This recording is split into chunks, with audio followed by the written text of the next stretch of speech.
On a remarqué qu'il y avait des personnes sans abri qui ne se rendaient plus dans les associations malgré le nombre important d'associations qui existaient sur Bruxelles.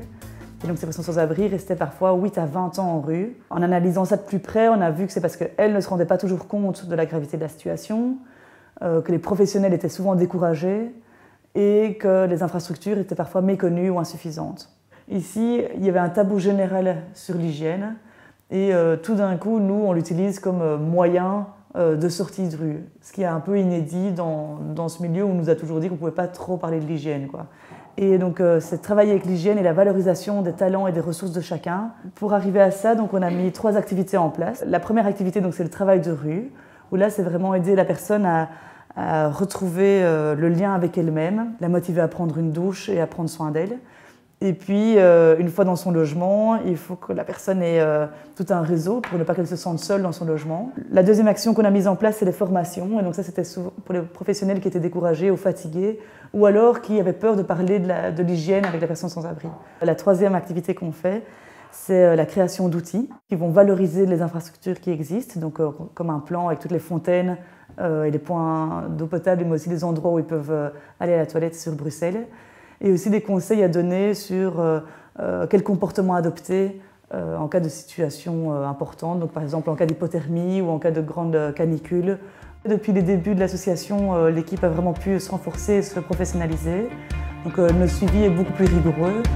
Donc le travail de rue se fait uniquement sur Bruxelles, mais par contre les formations se font dans toute la Belgique et depuis peu en France. En tout cas, on voit qu'on a de plus en plus de demandes sur notre expertise de terrain, quoi. En 2008, quand on a fait le concours Impact, ça nous a vraiment permis de nous remettre en question sur certaines choses qui étaient en fait fondamentales. On s'est rendu compte à ce moment-là que ce n'est pas en travaillant uniquement en rue que ça allait marcher, mais qu'il fallait travailler avec tout le monde et tous les acteurs. Et c'est comme ça qu'on a pu vraiment développer nos activités, que les formations se sont mises en place. À partir du moment où je suis devenue fellow, là j'ai vraiment eu accès à énormément de formations. On a eu un soutien financier également. C'est tout un réseau de partenaires. Donc par exemple ici le local, on a eu la chance de l'avoir via un ASN, donc il nous le fait louer moitié prix. Et donc à chaque fois, Ashoka était là pour nous aider à nous structurer, à nous organiser, à mieux avoir un maximum d'impact avec des personnes compétentes et professionnelles, quoi. Donc c'est vraiment... Enfin, voilà, c'est un cadeau, quoi. On a par exemple eu un monsieur comme ça, qu'on a rencontré, qui vivait dans un bunker, dans un parc, et pour qui tout le réseau associatif se disait qu'il n'y avait plus moyen, enfin qu'il se sentait bien dans le parc et qu'il fallait le laisser là. Et on sentait qu'il était quand même un peu stressé par rapport à son logement, parce qu'il était dans un bunker, il avait peur que ça s'écroule. Et donc on a vraiment pu relever avec lui le fait qu'il était doué dans le fait de la connaissance de la nature, et qu'en même temps, il y avait un stress par rapport au logement.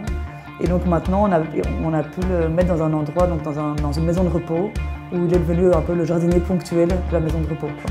Donc c'est vraiment utiliser les forces et les talents de chacun pour reconstruire une nouvelle vie.